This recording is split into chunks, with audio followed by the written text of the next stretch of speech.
합동수사단은 2025년 12월 9일 마약 반입의 세관 직원이나 상부기관의 개입은 확인되지 않았고 운반책들의 진술은 반복 변경됐으며 공무원 정황이 있다라고 결론 지었다. 세관 직원 모두 무혐의 처분을 내렸고요. 그리고 지금 용산이 지켜보고 있다. 네. 대통령실에서 외압 행사했다는 그런 의혹 모두 사실무근이다. 이렇게 결론을 내렸고 아까 우리 최욱 앵커가 얘기한 서울청 조병로 경무관 아무런 연관이 없는데 전화를 한 건 맞거든요. 네. 근데 무혐의 처분을 내렸습니다. 네. 단어만 보면 명확해 보인다.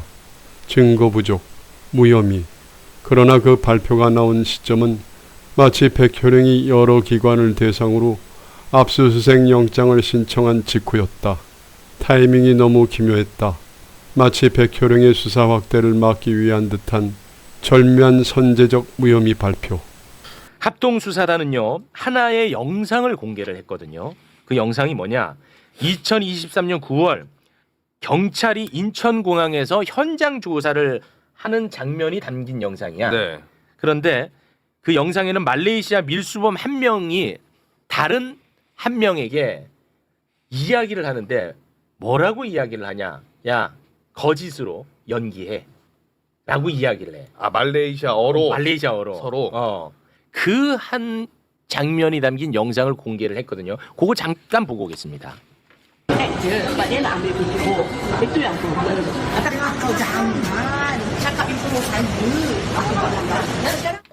네, 합수단은 이 영상을 이제 근거로 해서 경찰이 다시 말해 백혜룡이 이런 허위 진술만을 믿고 속아서 마약 수사 무마 의혹의 수사를 시작했다고 결론을 내버렸어요. 네. 그러니까 마약 수사 무마 의혹 수사 자체가 허위의 진술로 시작한 거니까 그 뒤에 것은 다 가짜라는 거야. 그래서 모든 것은 다 무혐의. 사람들은 질문했다. 정말 아무 문제가 없었다면 왜 합수단이 급하게 중간 발표를 했을까? 공항 현장 조사 영상은 짜집기된 영상이기 때문에 전체를 공개하라고 요구를 했고요. 세관이 밀수에 가담한 증거는 차고 넘친다라고 주장을 했고 인천공항 세관, 인천지검, 대검찰청 등 6곳 압수수색 영장 청구를 신청을 했다. 자, 느낌과 추측을 사실과 구분해서 말씀하셔야 합니다. 위험합니다. 그리고 서울 동부지검 파견 이후에 사실과 다른 백경정님의 여러 주장과 진술을 겪은 터라 백경정님 진술의 신빙성을 판단함에 있어 조금은 홀가분하게 결정하게 되었습니다. 그리고 백경정님이 2023년 인천공항 실황조사 영상에서 확인되는 것과 같은 실수와 잘못을 더는 범하지 않도록 기록을 꼼꼼히 살펴보도록 하겠습니다. 운반책들의 진술이 허위였다면 세관 직원들의 행동은 정말 한 점 의혹이 없이 투명했나?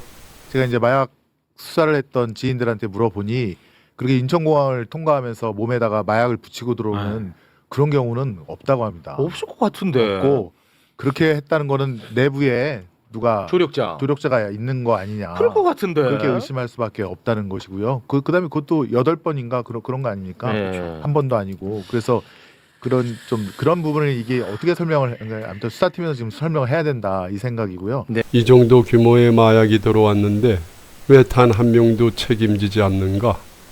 결과적으로 무혐의라는 결론은 사건을 정리하기보다는 오히려 의혹을 더 키웠다. 네. 두 번째는 이제 조병로 경무관은 저희가 이제 사진으로도 한번 자료를 보내드렸지만 네. 저희 법사위 때 항상 지적을 했습니다.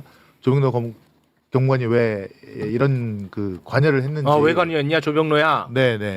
왼쪽이 조병로 씨고 오른쪽이 송호종 씨라고 멋진 해병. 멋쟁이 해병. 그 경호처 직원. 네, 대통령 경호처 출신 직원으로 굉장히 뭐 사업이라든가 여러 가지 뭐를 위해서 정치권에 끈을 대려고 노력했던 사람입니다. 와. 추적을 해보니까 대통령 경호실 후배들한테 그 기념품 있지 않습니까? 그 봉황 마크 있는 거 네. 그런 거 좀 많이 사갖고 보내라고 뭐 그런 걸로 이제 로비를 하기도 했었고. 여기 가운데 이제 이종호 씨고요.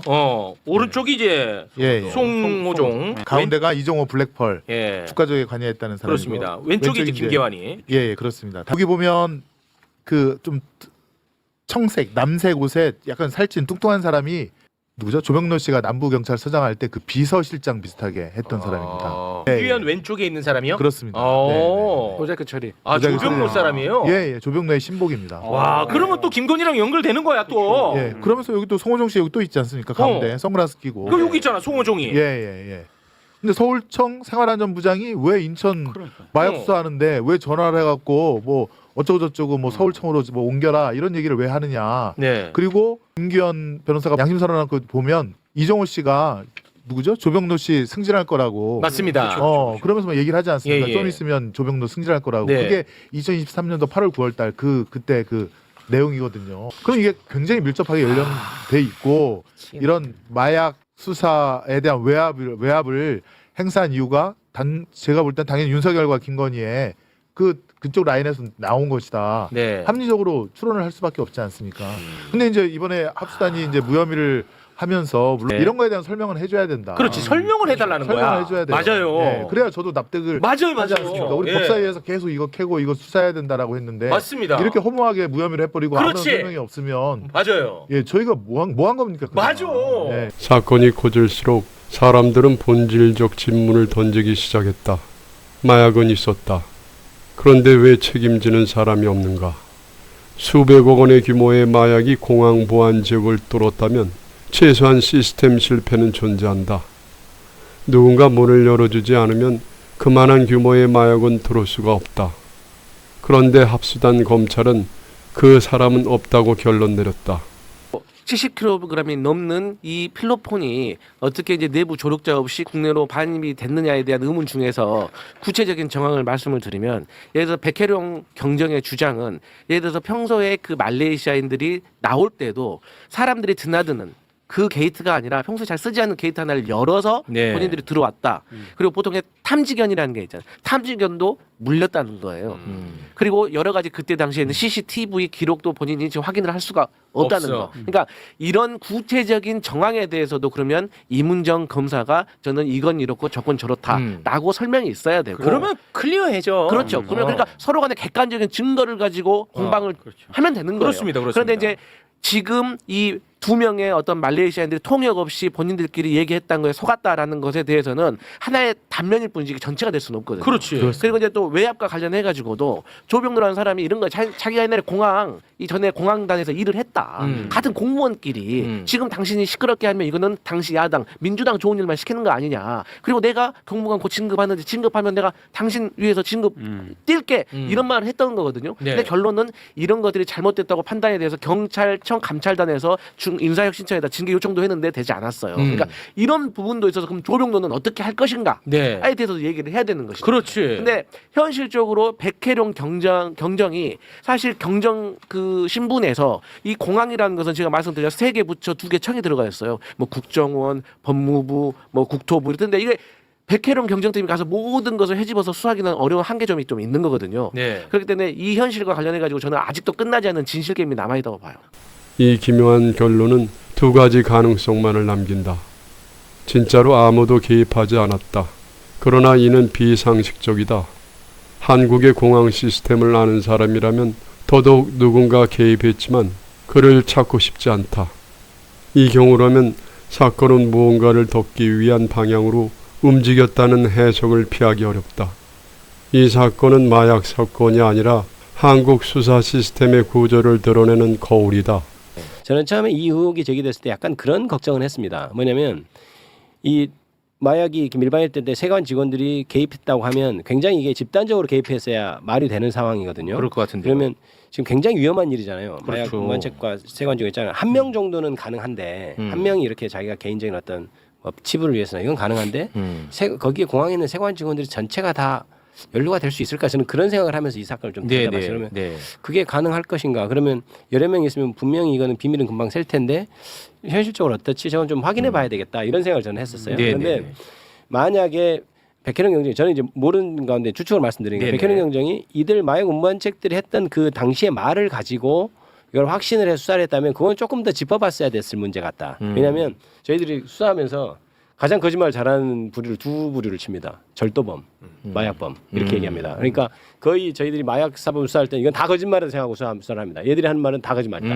그러니까 처음에 나왔던 그 초기 진술이 과연 믿을 수 있냐? 그에 대해서 만약에 진술 때문에 진짜 그렇게 했다면 그거는 조금 앞서갔을 수도 있다. 그 부분은. 네네. 그러니까 지금 합수단에서도 지금 강조하는 것이 그때 처음에 왜 이런 말이 나오게 됐는지를 지금 얘기하고 있거든요. 그래서 그런 점이 있을 수 있어서 좀 확인이 필요한데 네. 백혜룡 경장의 말은 또 맞는 말이 있어요. 그럼 전체 그 영상을 좀 다 보여주면 우리가 좀 설득이 좀 될 것 같고. 예, 그렇습니다. 그리고 이제 한 가지 다행스러운 것은 일단 김건희나 대통령실 일가의 마약 그 사건에 계속 수사를 하겠다고 하고 그거는 있잖아요. 수사를 계속 그러니까 그거는 하겠다더라고요. 당연히 수사가 계속 돼야 될 것 같고 그래서 이 부분은 국민들이 궁금해하니까 아까 얘기했던 몇 가지 점들을 좀 합수단에서 밝혀줬으면 좋겠다 이런 네. 생각이 좀 듭니다. 네. 경찰은 말한다. 우린 진술을 확보했고 수사하려 했다. 하지만 외압으로 막혔다. 검찰은 말한다. 진술은 허위였고 혐의는 없다. 억측을 사실처럼 말하지 마라. 시민은 묻는다. 그럼 우리는 누구를 믿어야 하는가? 근데 조병로 이번에 무혐의 처분했잖아. 네. 왜 무혐의 처분했는지 이유를 우리가 알면 좋잖아. 그렇죠. 이유가 뭔지 알아? 뭐요? 조병로는 수사 외압을 할 이유가 없대. 아니 그렇게 설명하면 우리가 어떻게 납득을 해요? 좀 설명에 성의가 있어야 될 거 아니야. 그렇죠. 의혹 제기는 우리가 오랫동안 성의 있게 했잖아. 그러면은 아니, 성의 있게 하면은 우리가 우리가 조금 과도하게 의심했네. 라고 수긍할 거 아니야. 그렇죠. 설명도 성의 있게 나오면은 그렇죠.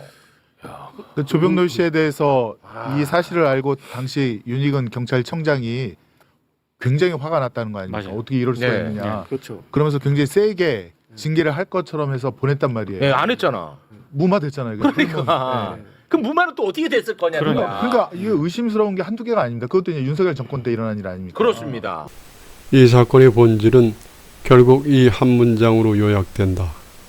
마약은 들어왔지만 책임지는 사람은 없다. 이 기괴한 현실은 수사 실패가 아니다. 국가 시스템 그 자체에 구멍이 뚫려 있다는 경고다. 그리고 그 구멍을 메우려는 대신 서로 탓하거나 숨기려 하거나 혹은 무혐의라는 말로 지워버리려고 하고 있다. 이 사건이 던진 진짜 질문은 이것이다. 고발자가 고립되고 조직은 자기 방어를 우선하며 진실은 제보자의 몫이 되는 나라에서 우리는 과연 무엇을 믿을 수 있는가? 책임지는 자가 없는 범죄는 결국 누구를 보호하는 것인가? 그리고 그 보호의 끝에는 정말 아무것도 없는가? 아니면 말할 수 없는 누군가가 있는가? 사건 아쉬운 거는 이제 백혜룡 경정이 수사를 진짜 하려고 할 때 좌천시켜 버리지 않습니까? 그렇습니다. 날려버리잖아요. 네. 그러면 그동안 뭐 했겠습니까? 의심을 받는 사람들은 또 핸드폰 바꾸고 CCTV 지우고 다 했겠죠. 네. 그로부터 상당한 시간이 지난 다음에 이문정 검사장의 합수단이 꾸려졌기 때문에 제가 볼 때는 웬만한 증거는 다 없어지거나 당사자들은 다 핸드폰 바꿨다. 나만 하는 게 없을 것이다. 네. 그럼 그것만 보면 그냥 무혐의 나오는 거예요. 아니 근데 봐봐. 백혜룡의 수사팀이 쾌거를 이뤄냈단 말이에요. 근데 그 수사팀을 망가뜨리고 그렇죠. 다시 갖고 갔어. 자, 그러면 갖고 가서 성과 있어? 없죠. 없죠. 없잖아 임마. 이 자식아. 그게 본질이라니까 나는. 자 갖고 갔어. 백혜룡 수사팀 해체하고 딴 데 갖고 갔어. 갖고 왔어. 뭐 했는데 없잖아. 그러니까 나를 좀 설득을 좀 해달라는 거예요. 성의 있게. 사건이 정리된 듯 보이지만 실은 이제부터 시작이다. 수사기관의 신뢰는 무너졌고 국민은 더는 무혐의 한마디로 안심하지 않는다. 이 불신이 쌓일수록 진실은 점점 더 어두운 곳으로 밀려난다. 우리가 지금 요구해야 하는 것은 단 한 가지다. 객관적이고 독립적인 조직 이해관계가 벗어난 진실 규명. 그것 없이 이 사건은 앞으로 계속 누군가의 의혹으로 그리고 상처로 남게 될 것이다.